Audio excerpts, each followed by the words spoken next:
A gregarious young man, just months away from his wedding day. He was always happy.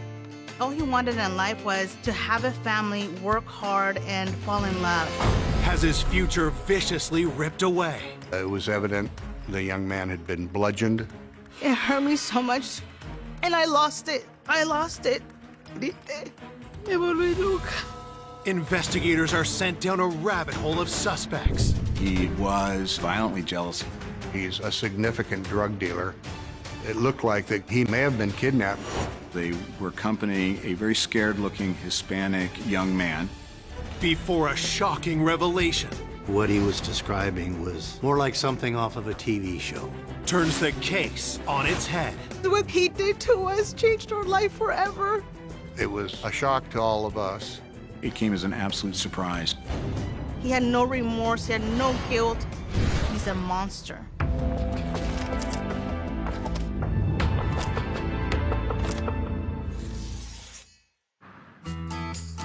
Cornelius, a small town in northern Oregon, nestled among picturesque orchards.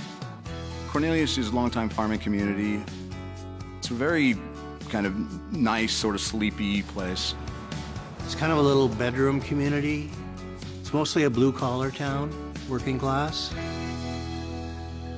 The calm of Cornelius is shaken one quiet morning with the reported disappearance of 20-year-old Gonzalo Pizano Guzman. That morning, my mom saw that Gonzalo's bed was made, like no one slept there. So she obviously got all concerned. He didn't come home last night. And then my mom tells me to go to the police station with Sol to report him missing. His fiancée, Sol, and his sister, Juana, had been actively looking for him that day. That morning, the family contacted his place of employment. He had not shown up for work.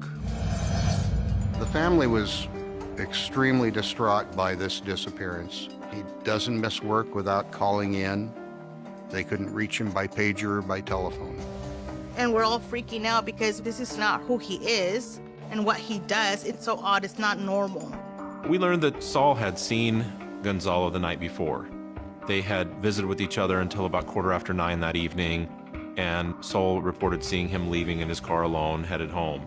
But he did not return home last night. To aid the detectives, Saul provides a description of what Gonzalo was wearing when she last saw him. He had on an athletic top with some numbers on it, and specifically 2 gold chains. While Juana and Saul speak with police, other family members frantically look for Gonzalo. We all went different ways in our cars, driving around just to see if we found his car. We were trying to look for anything. My dad thought, maybe he got in an accident. We were desperate. We just wanted a clue. Around 4 or 5 o'clock in the afternoon, we all started feeling like, okay, something's wrong now. On the outskirts of town, Gonzalo's father makes a disturbing discovery. My dad spotted the car in an empty field.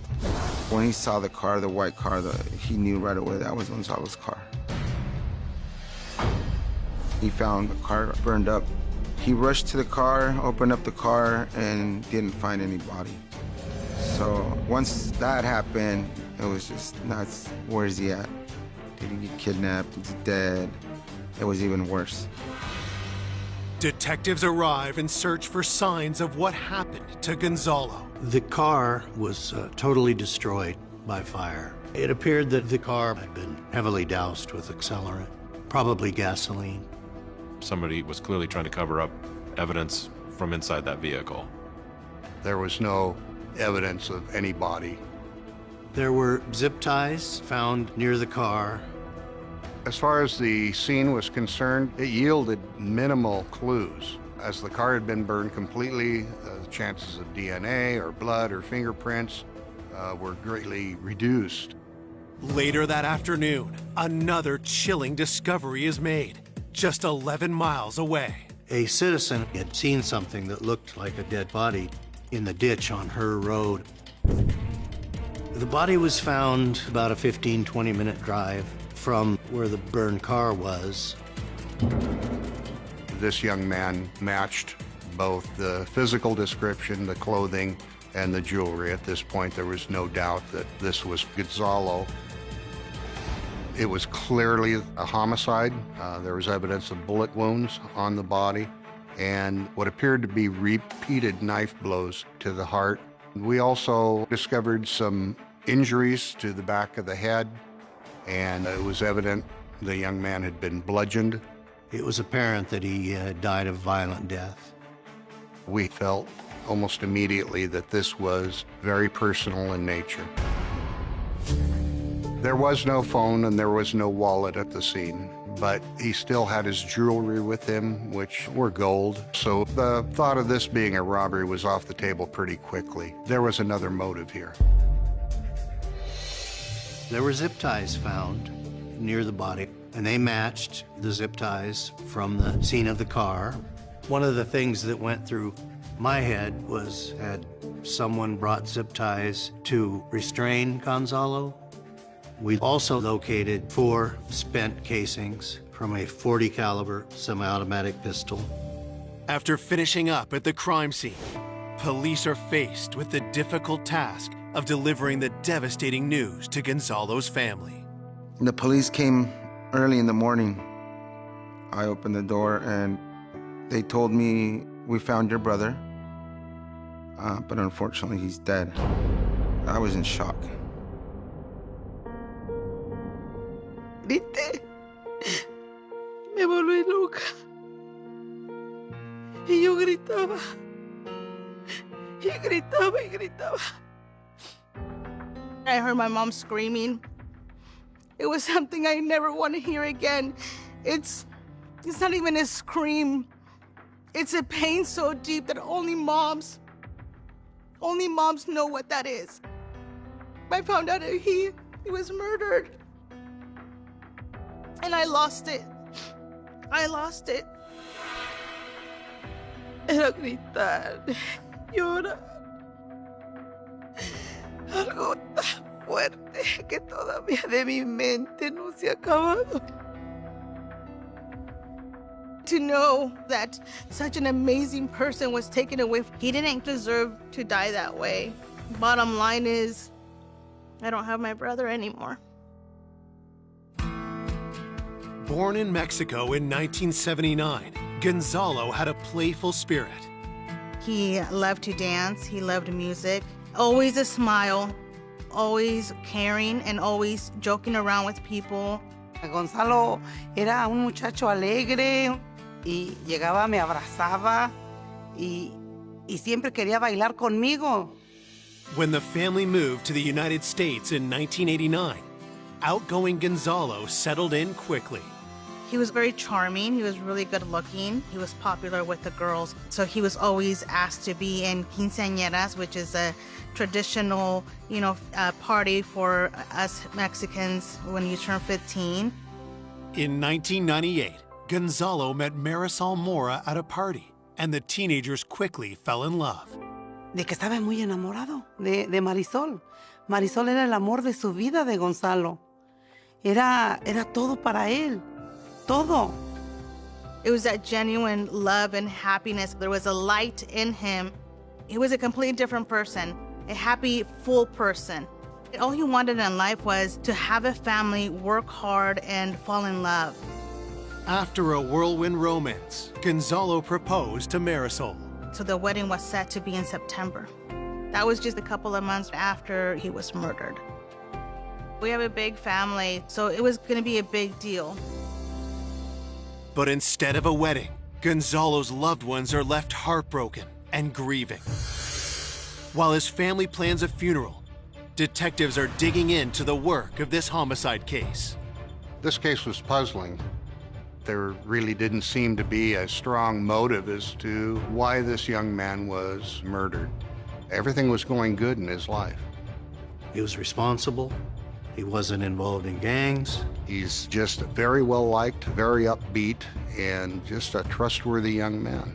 It was really difficult. There were still so many unanswered questions, and we had no definitive leads as to who would have caused this or who we were looking for. The fact that there was still a killer out there, to me, it was very ominous. This is very grim. We needed to really look into who was responsible for this. Coming up, investigators uncover a menacing grudge He held an extreme dislike for Gonzalo. He was determined to have Gonzalo killed. The knife wounds directed at the heart did speak of extreme animosity. And leads them to discover a web of alarming secrets and lies. She wasn't in love with Gonzalo, and he wasn't in love with her. She admitted it was all a lie. He saw skinheads in the vehicle. And that's when we really started to think something was wrong. Before the truth blindsides everyone. I was like in shock. It was so senseless. It was so senseless.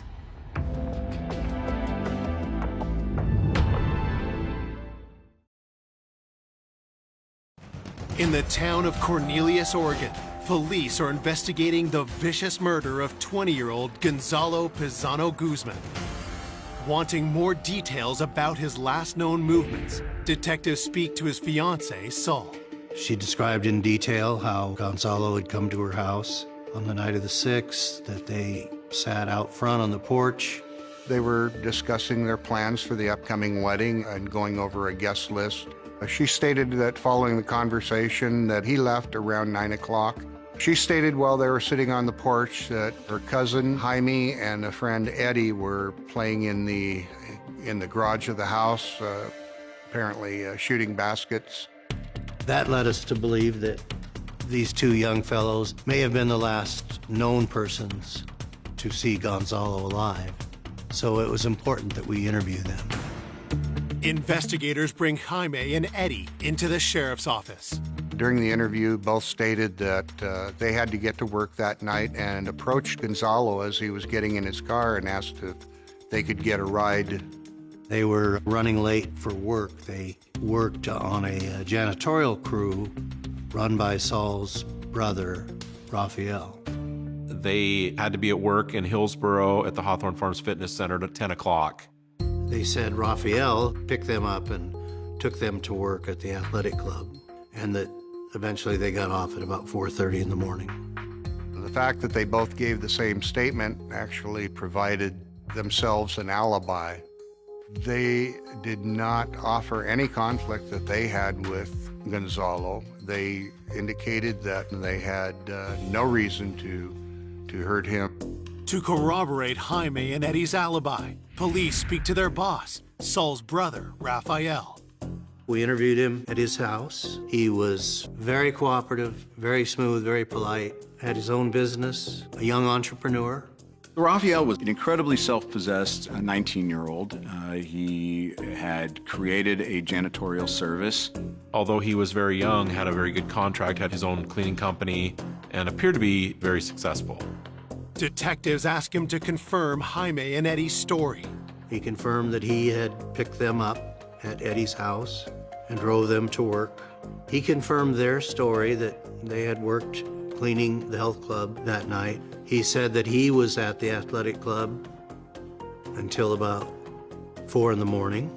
So Raphael, in effect, corroborates Eddie and Jaime's version of events on the night of the 6th. So we kind of set them aside. With Jaime and Eddie alibied, investigators turned to the autopsy report, hoping to find new leads. It became very apparent just how violently he had died. The medical examiner did find 3 blunt force blows to his skull. The autopsy also showed that he had been shot 5 times. And then he had also been stabbed 5 times, very brutally, in the area of the heart. The close cluster of the knife wounds directed at the heart did speak of extreme animosity, some violent emotion. The gunshot wounds made it appear that his hands were up in a defensive gesture.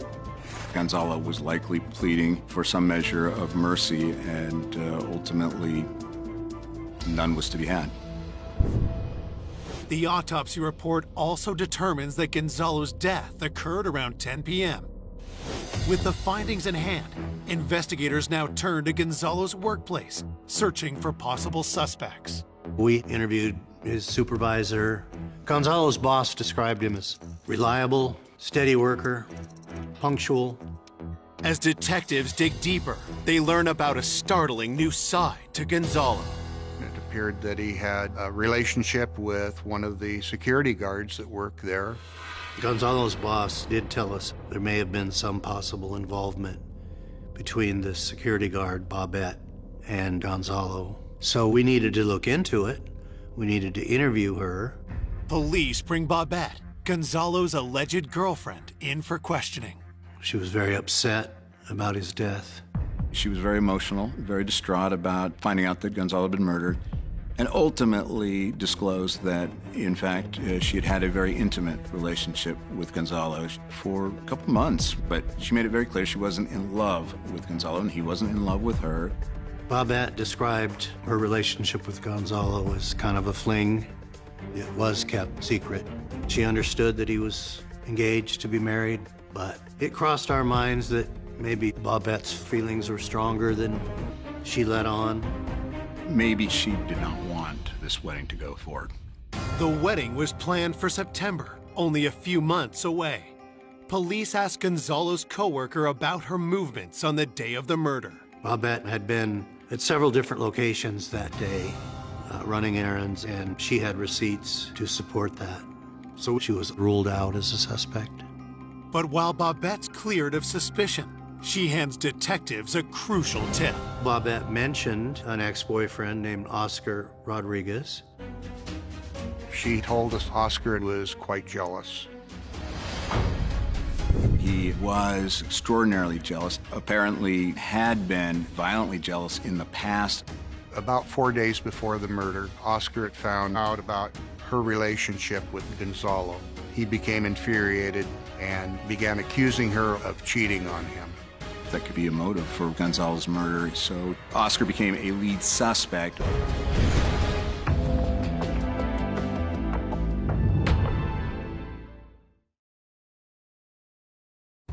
Only 2 days into the investigation of the vicious murder of Gonzalo Pizano Guzman, police discover he was involved with his coworker, Bobette.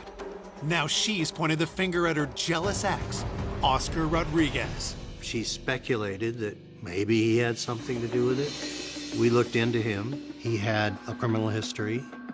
He'd been pretty extensively involved in gangs at that point in his life, and he was well known to the local police. Very much an impulsive young man that was also involved in drug activity and drug use. Bobette told us that this was a relationship she had to escape from. She personally felt threatened by his presence and his behavior. And she was very worried that perhaps he was the one that took some action towards Gonzalo. Investigators uncover a troubling detail about Oscar's life. It was discovered that Oscar Rodriguez's mother lived right next door to the victim's family. The investigation kind of perked up as far as focusing in on Oscar, given the fact that he had such access to Gonzalo. Detective suspicion grows further when they speak to Oscar himself. When Oscar Rodriguez was interviewed, he lied to us and told us he had not had any contact at all with Bobette and didn't really know anything about what was going on. When we started to confront him that this was in contradiction to the information that we had from Bobette, he became furious, started yelling at us, "You don't trust me." He stated he had no claims to continue any relationship with Bobette, and he wanted to wash his hands of this entire investigation. Because of his nature, he just drew suspicion upon himself.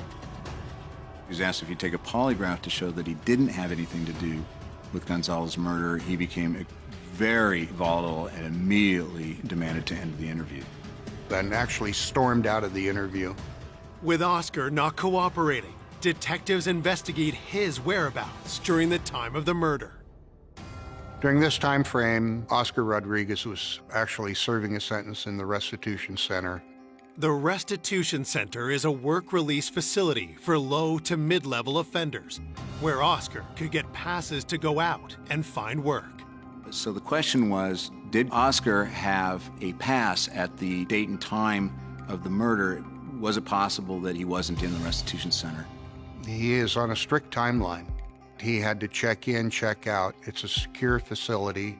The building is locked. There are alarms on all the doors and windows. At the Restitution Center, there is a lockdown period at night until early in the morning. After the records were examined, it was positively concluded that he was in the restitution center at the time Gonzalo was killed. It was impossible for him to have been involved in the actual homicide. And ultimately, he was ruled out as a suspect. It's been a week since the murder, and the investigation is no closer to finding a suspect. Meanwhile, the family prepares to bury their beloved Gonzalo. It was really hard on everybody. My mom decided she wanted to take him to Mexico. He was buried over there, and we all stayed for a while trying to grieve together as a family and process what had just happened to our family. My mom was just devastated.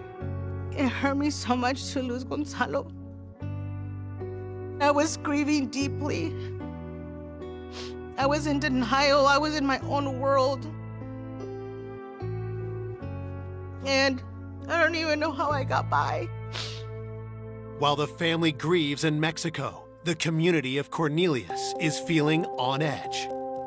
There wasn't a quick arrest within a couple days or a week. This caused concern in the community because no one knew who did it. Searching for new leads, detectives turn to the public. We decided to put out a reward for information, and the idea was to get people to come forward if they knew anything and let them know that we're a little bit frustrated with where this investigation is going. We need public help. Nearly 2 weeks after Gonzalo's murder, police get a tip that sends the investigation in a whole new direction. We got a call from an employee of the SB gas station. His name was Ryan Petty. He claimed that he had seen some graffiti written in the bathroom of the gas station. And the graffiti said, "Gonzalo Guzman, 12th Street Gang, please help, call the police." And once he heard about the reward, he put Gonzalo with that name Gonzalo and recognized it must be the same victim who had left that cry for help on the wall. Detectives rush to the gas station to interview Ryan. While interviewing him, he divulges a shocking revelation. So what called his attention to the bathroom was shortly before he saw a car pull up, a white Monte Carlo, that had, in his words, skinheads in the vehicle. One of them allegedly had a swastika tattooed on his body. They were accompanying a very scared-looking Hispanic young man. He stated that it looked like that Gonzalo may have been kidnapped. That was significant in the fact that we felt this was a big break that came in the case.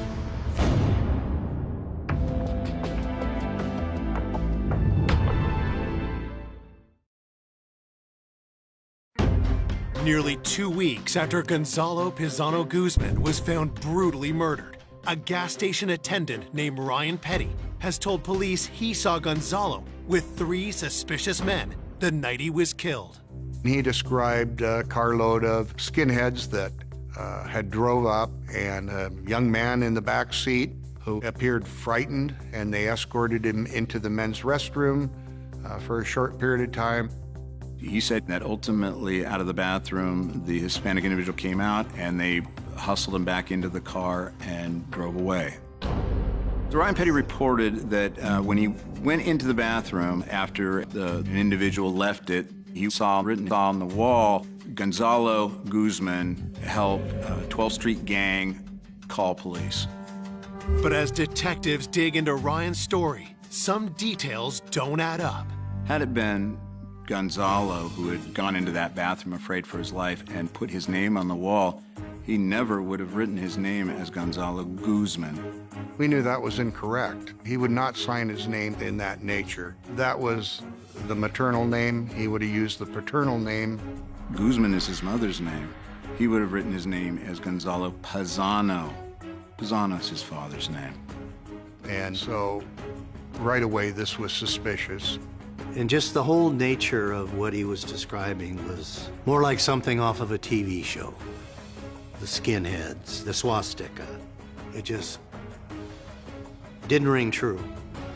And so it was suspected that he was trying to come forward for the reward.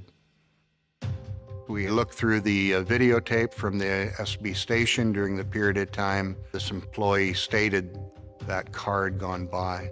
There was nothing in that videotape that corroborated anything he had told us. No white Monte Carlo, no individuals who could be characterized as skinheads. More importantly, no individual who was a scared Hispanic person being escorted to the bathroom. The examination of the surveillance video at the gas station contradicted Ryan Petty's version of events. And also, one of the issues was he didn't report this right away. When police check Ryan's record, they find more troubling news. He had a pretty checkered past. He was no stranger to the criminal justice system. Some of his arrests were for crimes that would cause you to doubt his honesty. In my mind, we ruled it out as pure fabrication. It just was too cute, too stereotypical. The mistake with the Spanish surname, I didn't buy it. With another lead exhausted, investigators face a daunting realization. We reached a point where we were getting nowhere. Leads weren't panning out. Having no significant suspect is very depressing. Really, if you don't solve these cases early on, the longer they go, the likelihood that you're actually going to be able to solve them becomes less and less. In cases like this where we're not getting anywhere, especially on a homicide, we took this very personal. Up to that point, this team had not had an unresolved homicide. The lack of progress also adds to the pain suffered by Gonzalo's family. It was very hard. It was very painful to come back from Mexico and there was no arrest yet. Fue algo fuerte para mí, mucho dolor. Tenía mucho coraje y mucho odio en mi corazón. Everything was very silent, and we were getting very, very impatient. My mom was getting very impatient with the detectives, and all they told us is to please trust them. So we put our life in their hands. 2 more months pass without an arrest. With the case at a standstill, detectives review the entire investigation for something they may have missed. It can be very frustrating when you reach that point where you've kind of hit the wall, but you just have to resolve to redouble your efforts and to keep digging, keep pushing. It was time to go back and look over everybody one more time. We knew that Eddie and Jaime were the last people to see Gonzalo at Saul's house the night of the murder. Even though they'd been interviewed and gave a pretty good account of their activity that night, their boss, Rafael, provided an alibi for them. We wanted to be sure. So at this stage is when we asked them to take a polygraph. But when we began to ask them to take a polygraph, they started dodging and weaving. For some reason, they began to balk, and this threw a red flag as to why they weren't coming forward. Again, these are the last 2 people to see Gonzalo alive. And now they're getting cold feet about taking a polygraph exam. And that's when we really started to think something was wrong. Detectives keep the pressure on Jaime and Eddie, and on September 14th, Eddie comes in for his polygraph. The polygrapher was hooking Eddie up, attaching these leads to him to measure his response. And he doesn't even get to the questions. And Eddie says, "Okay, I'll tell you what happened." And he immediately makes it clear that he wants to tell everything that happened. In police parlance, he spilled it.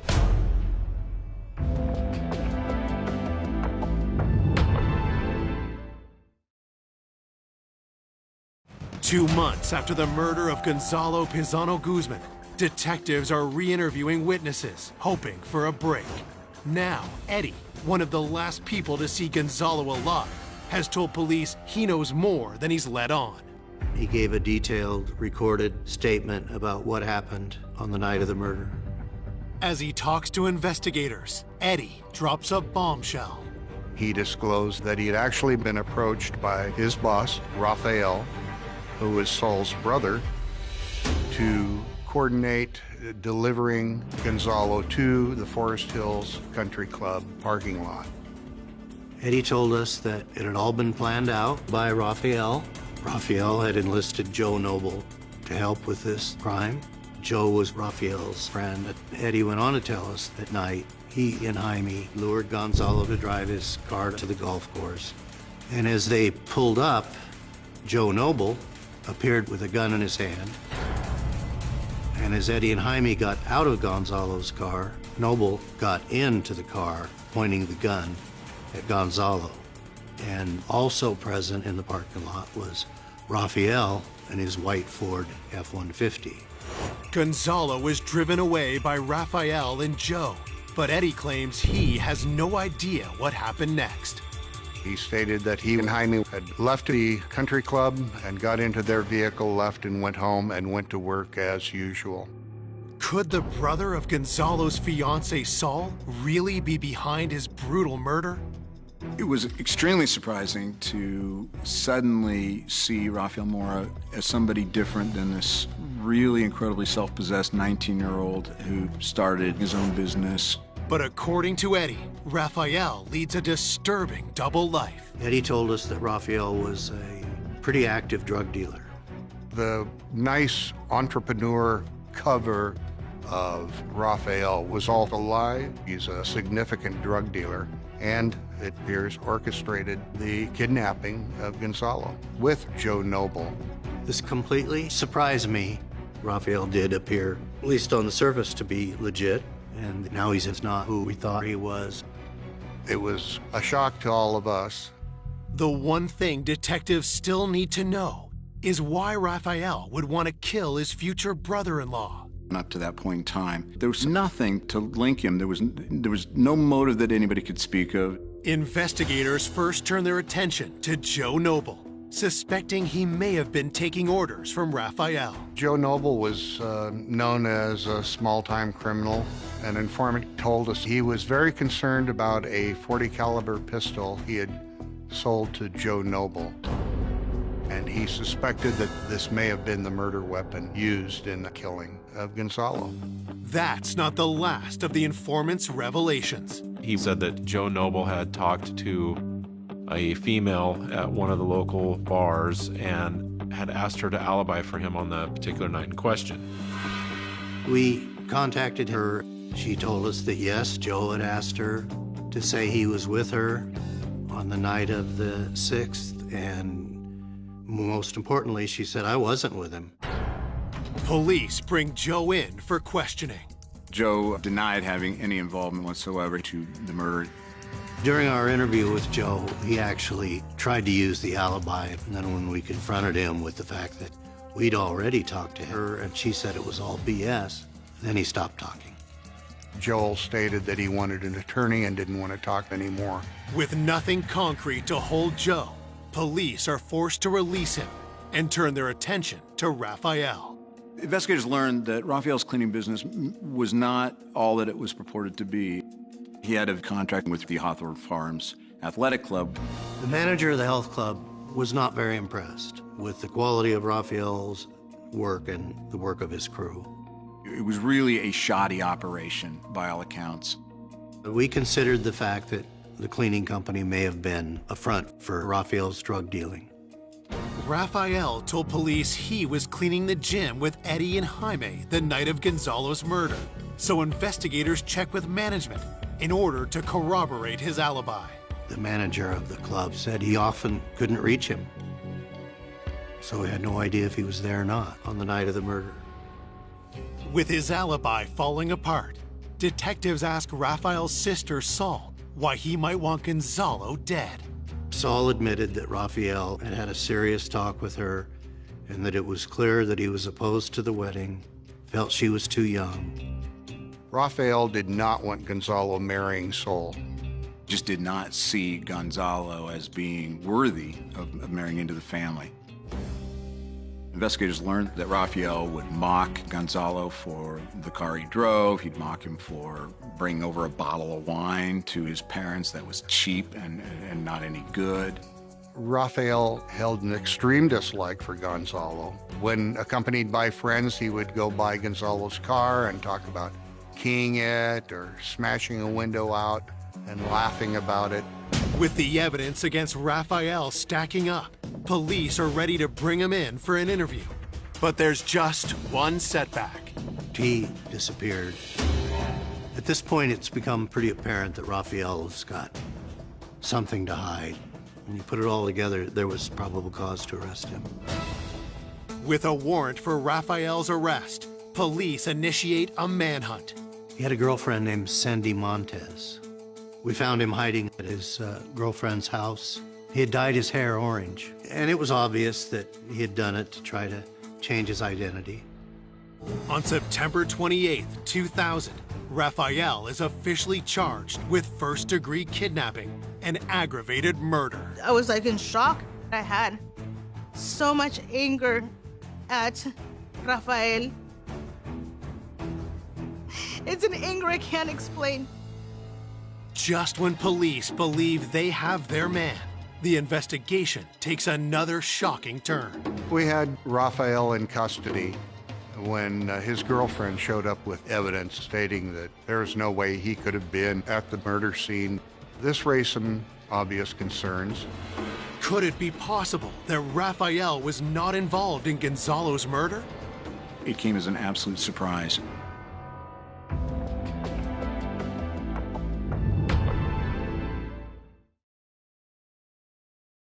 Police have arrested Rafael Mora in the death of his sister's fiancé, Gonzalo Pizano Guzman. But now, Rafael's girlfriend, Cindy, claims she has an alibi for him on the night of the murder.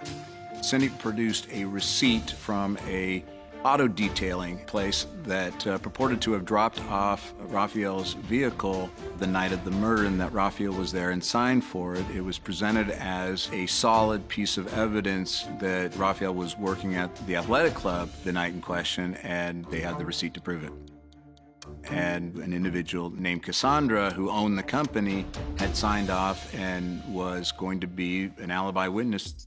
Checking the validity of the receipt, police interview Cassandra, who admits to being a friend of Raphael. With a little bit of prodding by the investigators, she finally admitted that, in fact, the receipt was fake. She confessed it was all a lie, orchestrated by Raphael. It was something that she dummied up because Raphael had asked her to. With Raphael's alibi discredited, investigators turn up the heat on co-conspirator Joe Noble. He told the officers that he hadn't been completely honest. He admitted that he was at the parking lot at the golf course. He was there when the car was burned. He admits to kidnap. He admits to pistol whipping the victim. He said that it was Raphael ordering him to do that. They then picked up Gonzalo, put him in the back of a Ford white pickup truck. And then Raphael drove Joe home with the victim knocked out in the back of the truck. But when he last saw Gonzalo, albeit knocked out, was still alive. And then supposedly Raphael would have then driven back out to Hag Lake and killed Gonzalo. Detectives have a hard time believing Joe was not there when Gonzalo was finally killed, but have no proof. We had no physical evidence that we could link them to the crime, and it was frustrating. Desperate, investigators obtain security footage from businesses along the route they believe Raphael and Joe would have taken to and from the murder. Something on one of the tapes grabs their attention. We saw Raphael's pickup pull into the gas station to get gas. And lo and behold, there's Joseph Noble getting out of the white Ford and going into the gas station. And the timing of the gas station surveillance footage indicated that would have been probably shortly after the murder. Police also obtain a warrant for Raphael's phone records. Raphael insisted all along that he couldn't have committed the murder because he was miles away cleaning the gym. And lo and behold, at the time of the murder, his phone was not bouncing off the nearest tower to the athletic club. It was bouncing off the nearest tower to Hag Lake, which puts him in the area of the murder. That was huge. I felt ecstatic because I knew in that moment that we had him, and it absolutely conclusively meant that his alibi at the athletic club was false. This was a big moment of actually having some physical evidence. There's a great deal of satisfaction, too, having found the truth. With the new evidence in hand, prosecutors are confident they can secure a conviction. And in 2003, Joe Noble and Rafael Mora are tried together. Both were charged with aggravated murder and with kidnapping in the first degree. At trial, prosecutors present a picture of what they believe happened to Gonzalo the night he was murdered. Rafael did not want him marrying his sister. Rafael was determined to have Gonzalo killed. And so he hatched a plan to get Gonzalo out to the golf course. Lured Gonzalo out there with Eddie and Jaime. After getting out of the car, Gonzalo was beat and pistol whipped and thrown into the back seat of the pickup. Rafael, or Joe, then set the car on fire and they proceeded to Hag Lake. They drove to an isolated spot. Gonzalo got out of the car. The gun was pointed at him. We believe that he was shot multiple times by Joe and that Rafael was the one that wanted to get the final word in and stabbed him multiple times in the heart. On the stand, a witness reveals Rafael bragged to him about the murder. That Gonzalo was begging for his life, that Gonzalo was promising that he would stop the relationship with Saul, that he would move to Mexico. Mató a mi hijo de esa manera tan cruel. Gonzalo no se merecía esa muerte tan fuerte, nada más para que no se casara con Marisol. No one deserves to be killed that way. No one. It was so senseless. It was so senseless. On April 28, 2003, the jury finds Rafael and Joe guilty of Gonzalo's murder. Joe was sentenced to life with a possibility of parole after 25 years. Rafael was sentenced to straight life, no possibility of parole. After 5 years in prison, Rafael appeals his conviction, arguing ineffective counsel. The judge decided that this case should go back to trial, which was a shock to all of us. Ultimately, a decision was made to allow Rafael to plead to manslaughter in the first degree. Rafael's sentence is reduced to 25 years and 10 months. With time served, he will be eligible for early release in 2024. He had no remorse. He had no guilt. He's a monster. What he did to us changed our life forever. He destroyed us. Even after everything they've endured, Gonzalo's family remains inspired by his memory. Yo lloré por muchos años, mucho tiempo, y un día yo lo soñé. Yo estoy bien, ma. No llores por mí. Yo estoy muy bien. Y yo lo miré riéndose y me dijo que ya no llorara por él, que él estaba bien, que él estaba en paz. He was a happy person that wanted everybody around him to have that same joy and made sure that we were always laughing. Those are the moments that I will always cherish the most. Gonzalo was one of the most genuine men that I've known, that I continue to admire.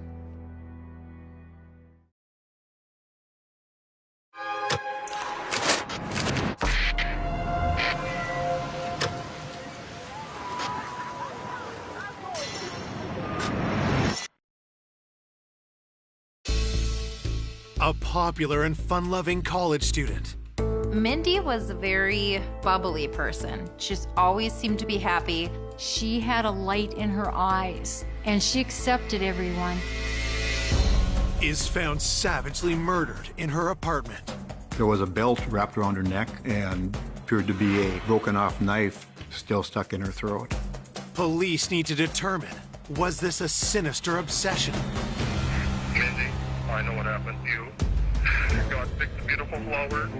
He had called and left numerous messages on her cell phone. Just really a strange type of relationship. A crucial piece of evidence. There was some material under the fingernails of her left hand. I know you got a mark on your hand. How did you get that? Shines a light on a dangerous predator no one saw coming. I was very shocked. I think everybody was. He was not the man we thought he was. I don't think I would ever expect that outcome at all.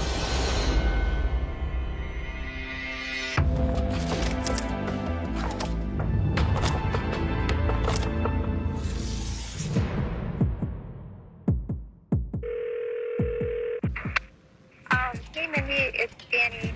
Anyway, you can just give me a call back. Okay, bye. Hey, Mindy, it's calling.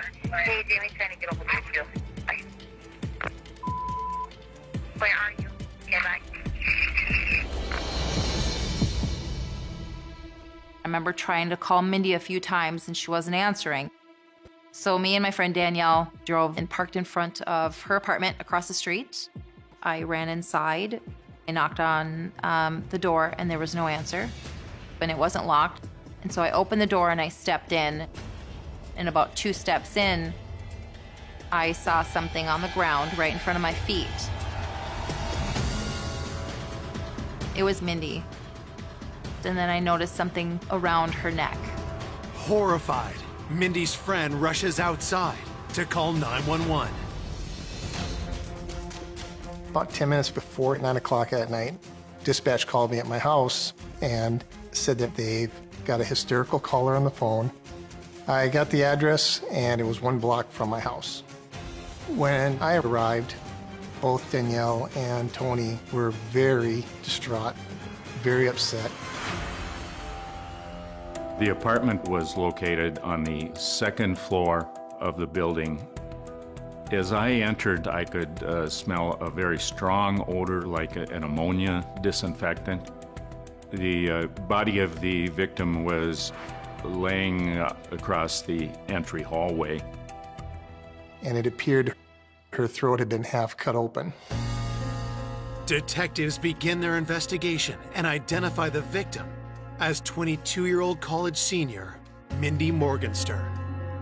I knew Mindy. She was a student at the college.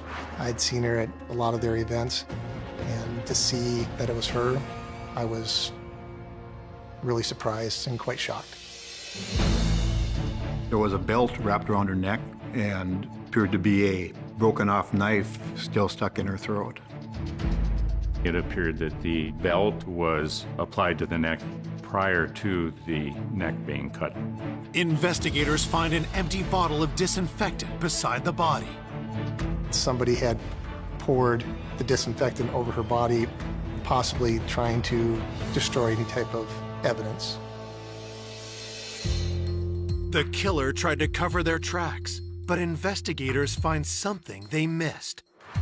There was some material under the fingernails of her left hand where possibly Mindy had scratched her assailant.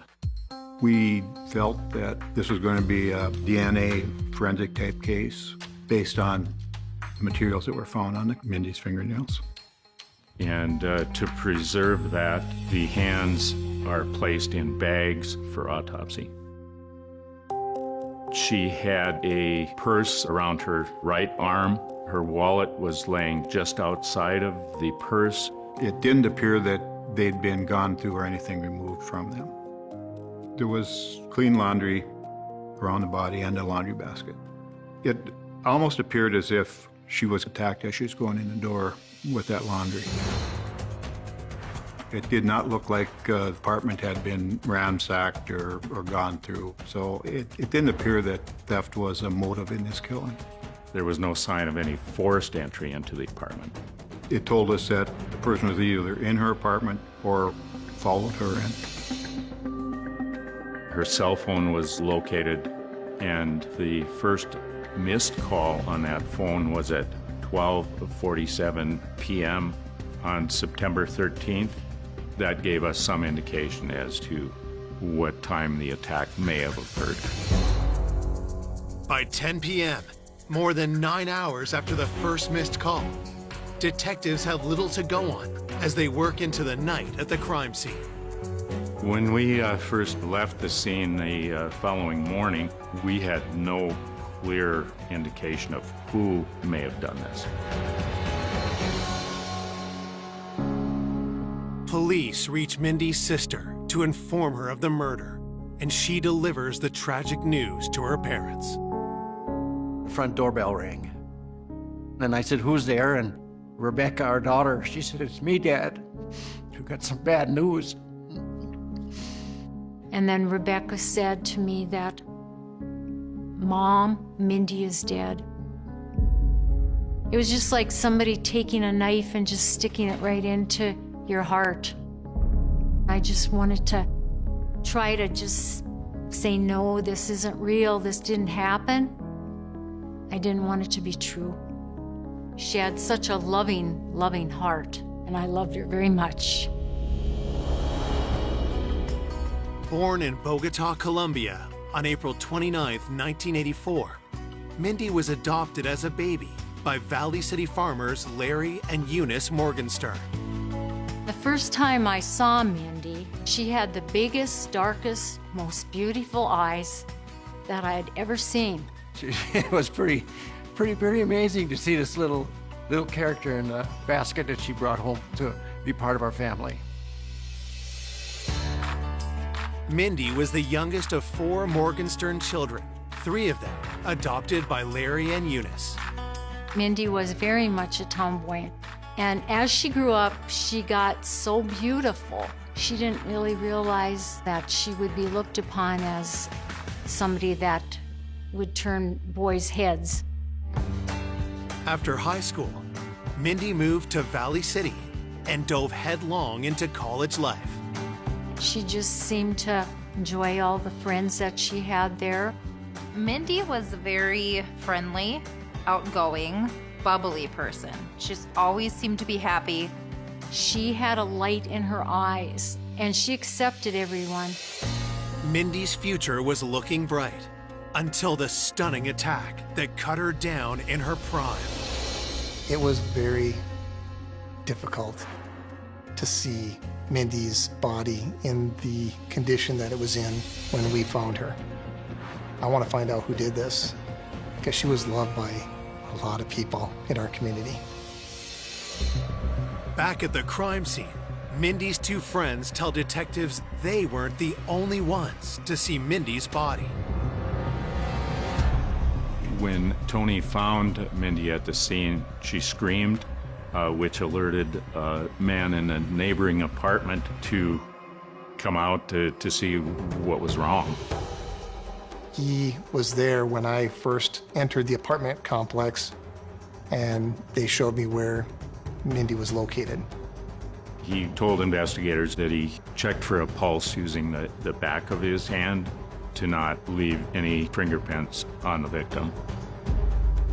It was a little odd because people don't describe things like that, like using the back of their hand so they don't leave fingerprints and things like that.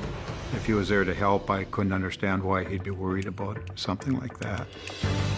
Police identify the man as Robert Linz and soon notice a telling detail about him. He had scratches on his hands that would correspond to someone trying to get your hands off of them when they were being attacked. Had Mindy scratched Robert as she fought for her life? Robert Linz, having those scratches, being in the same building, he certainly needed to be looked at. A lot of times, a person at the crime scene is a person that committed the crime. And if any evidence of them is found, they have an excuse for saying why it was there. Coming up, detectives uncover a world of secrets. She reminded me so much of my wife in her younger days. It's like, I don't want you talking to her. It's kind of weird. It turned out upon checking his background that he had a felony record. And as they zero in on a killer, I was absolutely certain we had the right guy. a stunning setback turns the case on its head. I just thought, oh, it's all over with now. They're going to let him go. This case was a shock to everybody. When we found out who the person was, it was just, wow.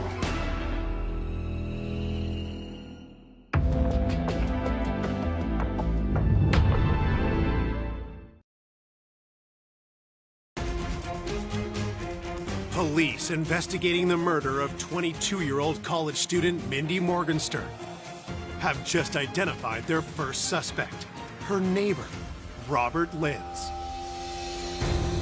When officers met Robert Linz, they noticed some scratches on his hands. And he also used the back of his hand to see if she was deceased or not. His concern was he didn't want to leave any fingerprints or DNA in the apartment because he had nothing to do with the incident. Suspicions aroused, police bring Robert Linz into the station for an interview. Could you before? I knew her in passing, see her every day. All he knew about her is that she was a pretty girl and that she lived in the apartment building. When investigators dig into Robert's history, they find something troubling. It turned out upon checking his background that he had a felony record. I got popped, let's see, with a stolen car, and a gun. My original sentence was 2 years and 8 months. Robert Linz was in the criminal system out in California. He's street smart, and he knew not to leave fingerprints at a crime scene. Detectives ask Robert how he got the scratches on his hands. All your hands are really cut up and stuff. Is that normal from work? Yeah, this is an everyday thing. Handling steel and stuff? Yeah, all day long, steel. I get cut pretty bad, constantly.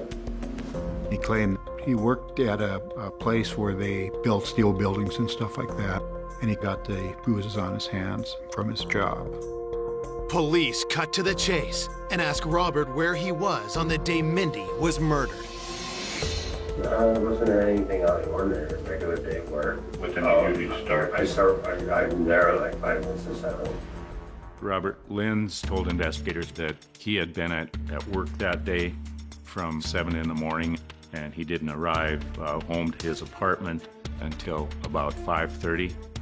We talked to his employer. He did work all day. He did work with steel, so it's very easy for him to cut his hands. So there was really nothing to put him at that apartment at the time the crime occurred.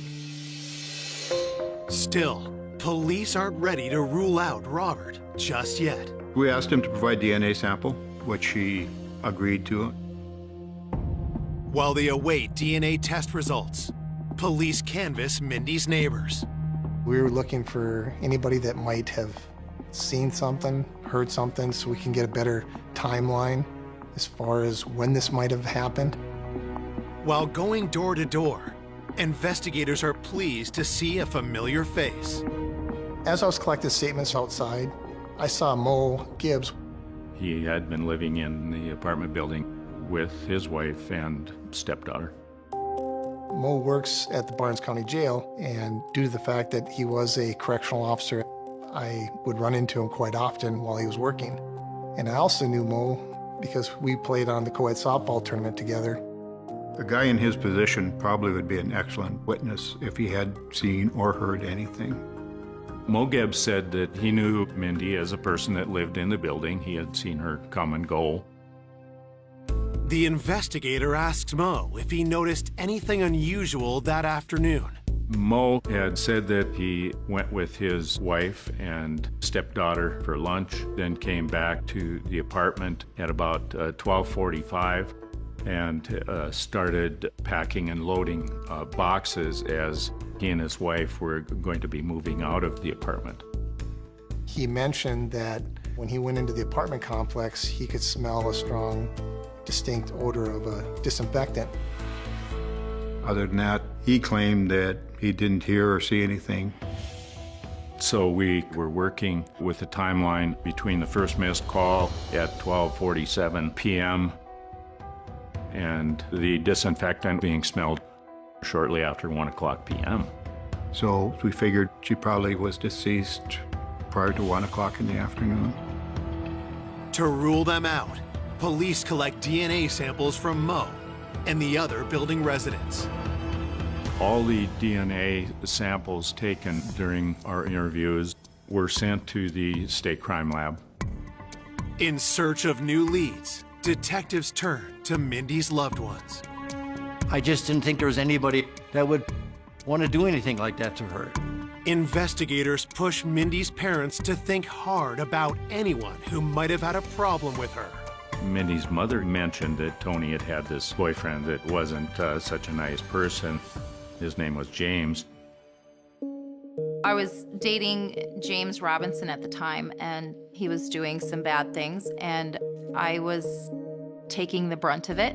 And Mindy didn't really care for him because she had known that there was times that it got pretty scary. Mindy did bring him up at one time, something about him being on drugs or something. Mindy was trying to get Tony to quit seeing James, and that may give him some reason to hold a grudge against Mindy. This James Robinson didn't look like he wanted his girlfriend, Tony, to be friends with Mindy. She did, obviously like a friend does, get out.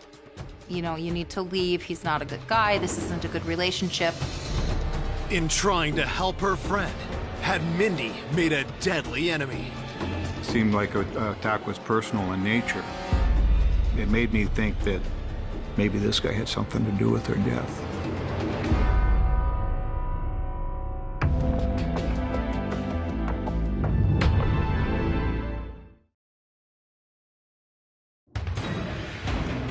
Investigators are hunting for the killer of popular college student Mindy Morgenstern. They now suspect James Robinson, who may have held a grudge against Mindy for trying to turn his girlfriend Tony against him.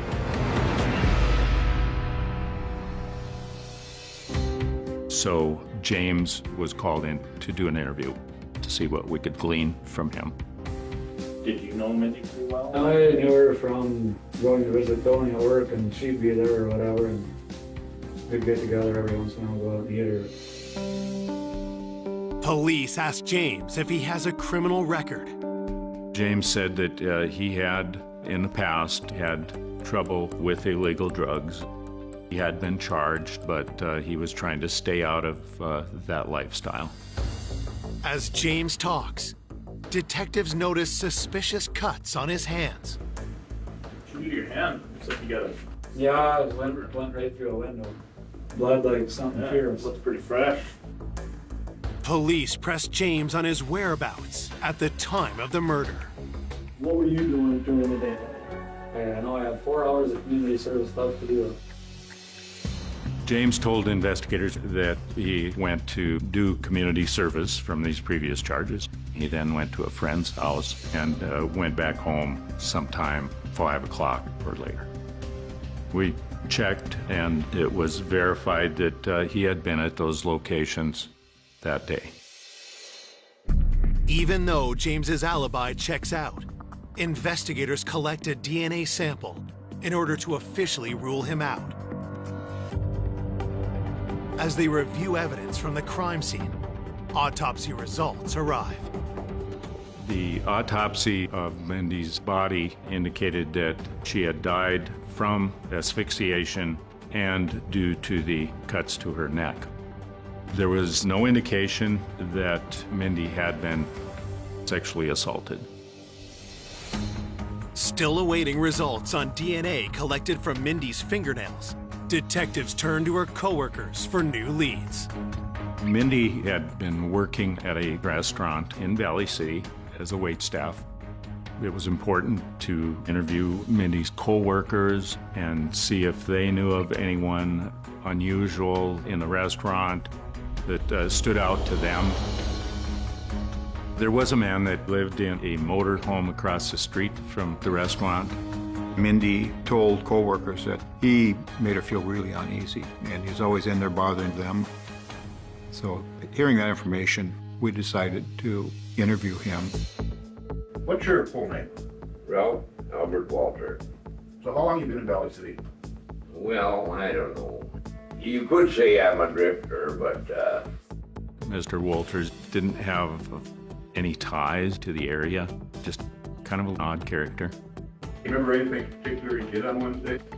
oh, that was the day that gonna change the oil in the motorhome. He really didn't have a good alibi for when Mindy was murdered. Just as with previous suspects, detectives spot a potentially damning clue. I know you got a mark on your hand. How did you get that? When I put that oil filter on. Have you had any type of altercation or disagreements in any of the restaurants with anybody? Can't think of any. He claimed he never bothered anybody in the restaurant where Mindy worked. Claimed he didn't know who she was. But Mindy's coworkers tell a different story. They all said that he was in there quite often. Mr. Walters would have seen her coming and going at least. Would that give him a reason to follow her? We really didn't know at that point. Red flags were waving, of course, but I was real careful not to jump to any conclusions too early on in the investigation. Detectives collect Ralph's DNA and let him go. But they're not ready to clear him just yet. We keep him on the list. We're hoping DNA samples, if he was involved, would eventually tie him into it. 2 days after the murder, the wait for answers starts to take a toll on Mindy's family. That was the hard part, not knowing what was going on and what happened and why. It was like living someplace in another world, and you just wanted answers. 3 days into the investigation, detectives catch a break when they find disturbing voicemails left on Mindy's phone after she was dead. You know my number, sweetie. I miss you. I love you. You're my inspiration. Please help me. Please help me, Mindy. I can't continue without you. Please help me. Some way, help me.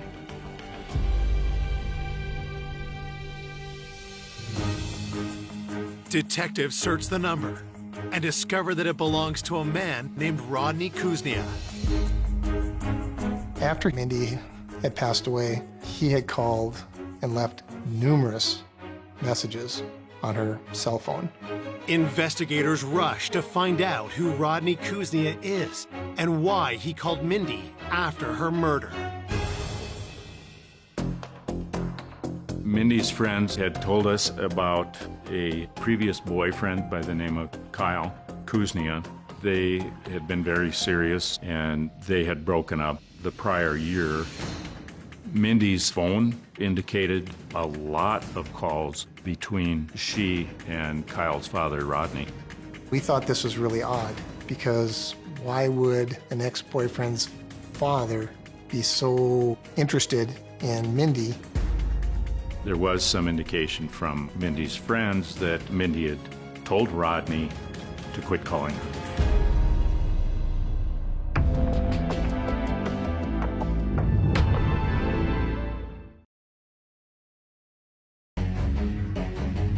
It's been 3 days since 22-year-old Mindy Morgenstern was found brutally murdered in her apartment. Police have a new suspect, an ex-boyfriend's father who left suspicious voicemails for Mindy after her death. Mindy, this is Rod. I know what happened to you. Please don't hear your voice. Can't take it. I love you, kid. God picked a beautiful flower. I'm sorry that happened that way. It happened to you. It just was really odd why Mindy's ex-boyfriend's father was leaving these messages, why he was so infatuated with her, and obviously he had feelings for her. Eager to learn more about Mindy's communication with Rodney, detectives start by questioning his son, Kyle. Kyle was Mindy's ex-boyfriend. And Mindy, I think, still had feelings for Kyle. It was found that Kyle had broken off his relationship with her a year before and was planning to get married to someone else, and had really had very little contact with Mindy since that time that they had broken up. I feel a little bad that maybe I could have handled it a little differently. Have you had any other contact with her? No, that was the last time I ever talked to her I know she would kind of get information kind of through my dad. Him and her would continue to talk. After verifying that Kyle was working out of town on the day of the murder, detectives turned their questions to his father's relationship with Mindy. It's like, I don't want you talking to her. 10, 20 years down the road, you guys are still going to be talking, and it's kind of weird. It is kind of weird. Yeah. It was actually ruining his relationship with his father because Rodney was so involved with Mindy still. I even asked my dad because I would appreciate it if you guys would stop talking. Rod Kuznia had an almost unhealthy amount of contact with Mindy, and then that continued even after Kyle and Mindy broke up. The calls were very frequent, like multiple times daily, and it really made us wonder, did Mindy want him to quit calling her? Did that make him angry? Detectives bring Rodney Kuznia in for an interview. He was at least in his 50s, and we weren't sure what it was that he wanted out of Mindy. You and Mindy became, as you call it, friends. She dated your son. Correct. I don't understand the relationship. Well, you'd have to know Mindy. She was quite the bubbly character. She reminded me so much of my wife in her younger days.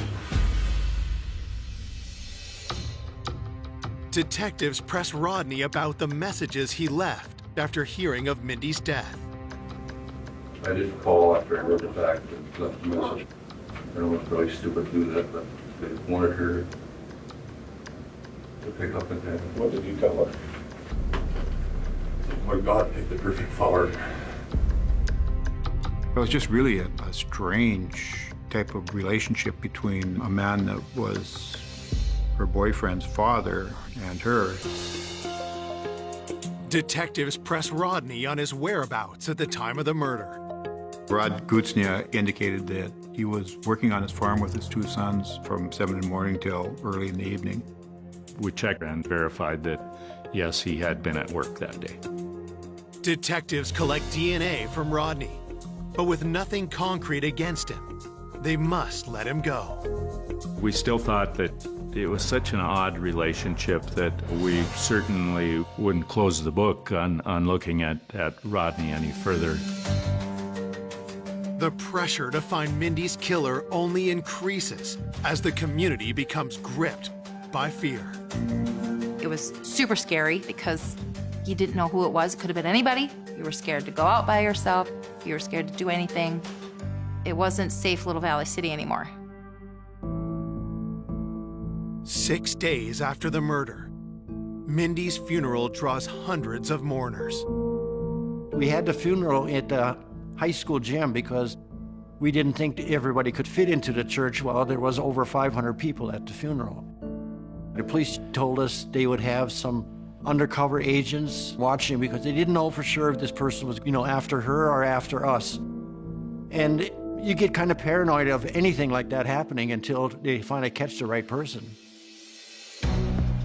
The day after Mindy's funeral, investigators receive surprising news from the crime lab. The state crime lab called and said that we have a positive match of the DNA. The DNA extracted from under the fingernails of Mindy matched an unsolved brutal sexual assault in Fargo 2 years previously. And when we found out who the person was, it was just kind of silence. Then there was a shock.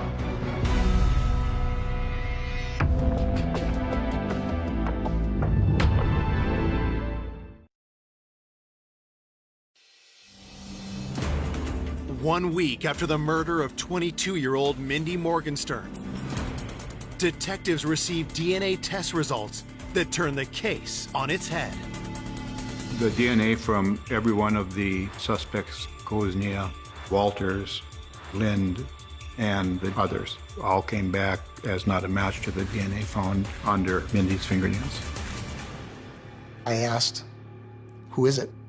They told me it was Mo Gibbs. When they got the match, it was just, wow. The DNA match of Mo Gibbs was really unexpected for us. I knew him personally. He was a correctional officer, and it really caught me off guard that somebody in the law enforcement community would have done something like this. When detectives look deep into Mo's background, they discover a hidden past. Mo Gibbs was not the man we thought he was.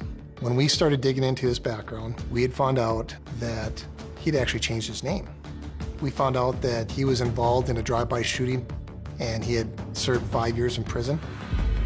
Also, his DNA matched this reported rape in Fargo from 2 years previously.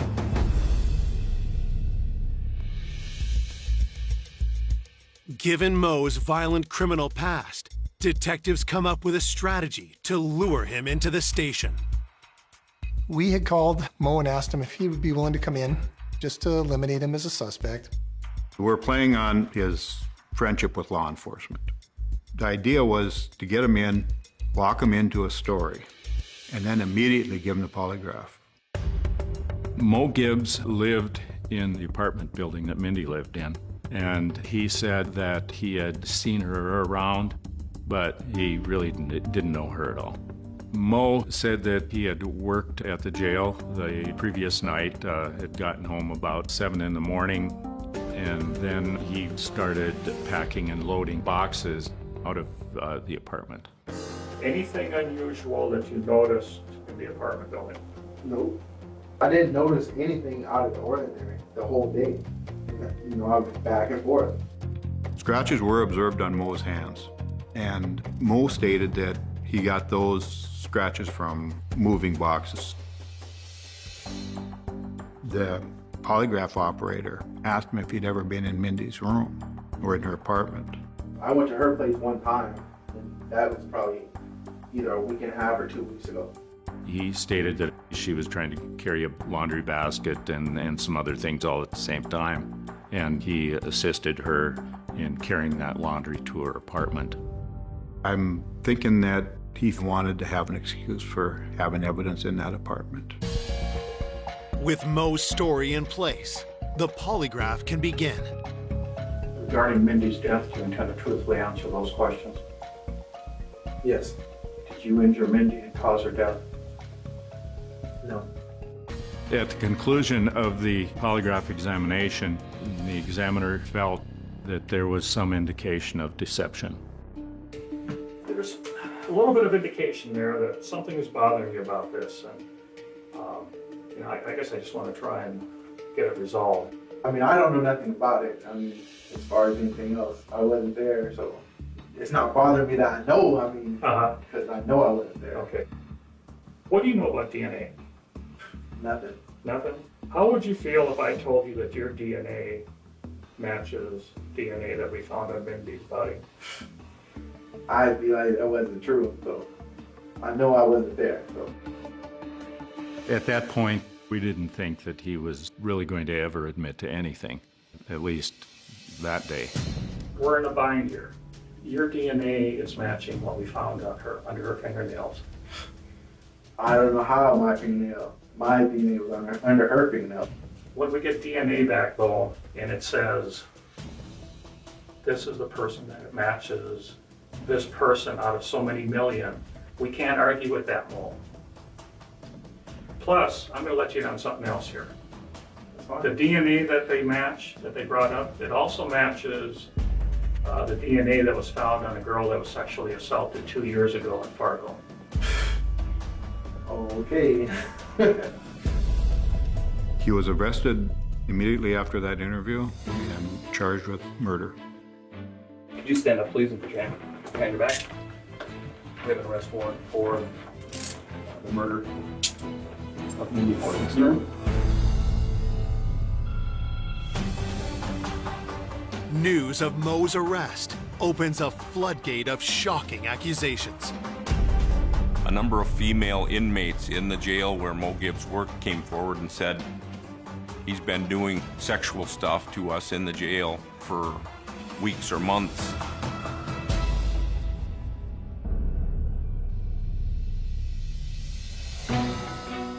Mo Mo is charged with 6 felonies for the sexual assaults and 1 count of first-degree murder. It was a very, very much a shock when they revealed who was arrested. I was very surprised and very shocked due to the fact I knew him personally, but it was a great feeling to get the person who had done this horrific crime. We went to trial in Minot, North Dakota, provided evidence to the jury there about the DNA under her fingernails, the scratches on his hand. Despite the evidence against him, Mo's lawyers mount a strong defense. Their argument was the DNA found in Mindy's fingernails was probably touch DNA that she got from doorknobs that Mo Gibbs had been touching. I went into the jury deliberations believing strongly that we'd proved our case beyond a reasonable doubt. On July 12, 2007, the jury returns to the courtroom with news that takes everyone by surprise. The jury deliberated for a fair period of time and came back as a hung jury and could not reach a decision. We were so sure he was gonna go down, but they just got him off. You kind of went home and you were thinking, what are we gonna do now?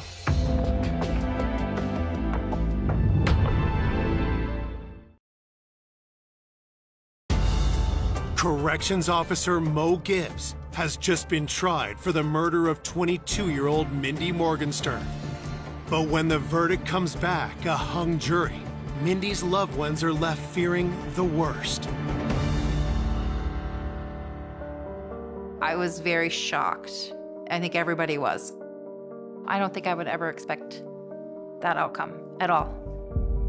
When we heard it was a hung jury, I just thought, oh, it's all over with now. They're gonna let him go. Was it possible that Mo had not killed Mindy after all? Or was a murderer about to go free? When a hung jury like that happens, it's extremely disappointing and hard to understand for people because it's just a temporary setback. I was absolutely certain we had the right guy. In the Minot trial, the defense, the one thing they really hung their hat on was that trying to say it was just touch DNA. We felt it was obvious that to get DNA under your fingernails, it wasn't from touching any kind of doorknob. So we wanted to totally rule that out, and we're able to find another expert to help us do that.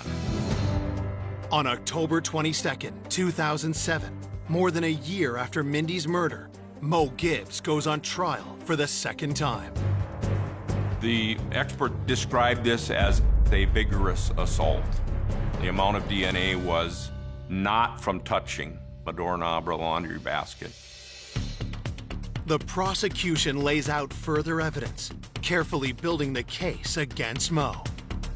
Mo Gibbs' phone was seized after his arrest. There were never times when he went for an hour or more that he was not texting or doing something with his phone. He got off at 7 in the morning from his shift, and he was continually either emailing or texting people until he had to go pick up his fiancée to go to lunch. He dropped her back off around 12:30 or 1 o'clock, and that's when we believe he came back to the apartment building. Mindy's last missed call was at 12:47 that day, and for the next 2 hours, Mo Gibbs was doing something else other than sending texts or sending emails. With DNA and other evidence placing Mo at the scene, the prosecution lays out their theory of the murder. I believe that Mindy was carrying clothes into her apartment and Mo Gibbs was in the hallway and got her in there and pushed her on the floor and attempted to rape her. I think Mindy fought back and things went drastically wrong. I think what happened was he tried strangling her with a belt. It wasn't going as he wanted it to. She wasn't dying fast enough. So he got a knife and he stabbed her. And then when he got done, He finds a cleaning solution, dumps it on her body, and then he gets the heck out of there. Then he starts back with the texting and emailing and went on with his life.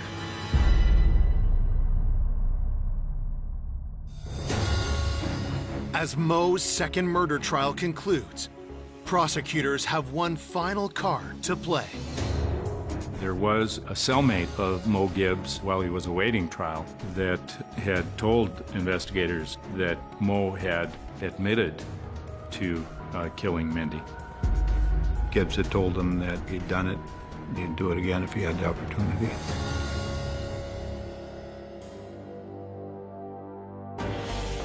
As the jury deliberates for a second time, Mindy's loved ones nervously await the outcome. And I was wondering, what's going on? I wanted to know things. I wanted to hear what was coming out of their mouths. On November 16, 2007, after deliberating for over 27 hours, the jury returns with the verdict. We, the jury, do find the defendant, Mo M. Gibbs, guilty of the crime of murder. For killing Mindy Morgenstern, Mo Gibbs is sentenced to life without parole.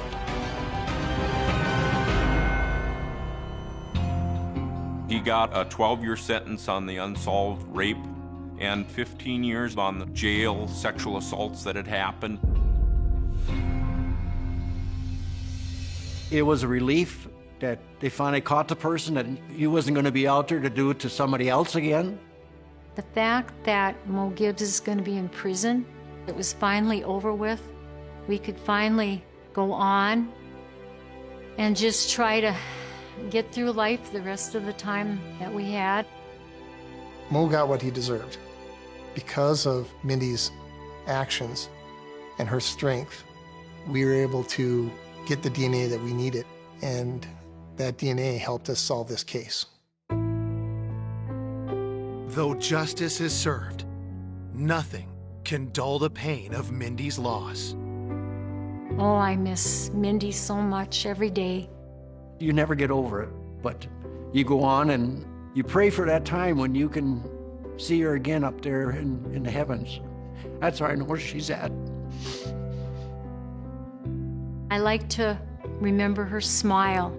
I have a picture of her on my refrigerator, and the light just radiates from her face, and she's so happy. And that's the way I like to remember her.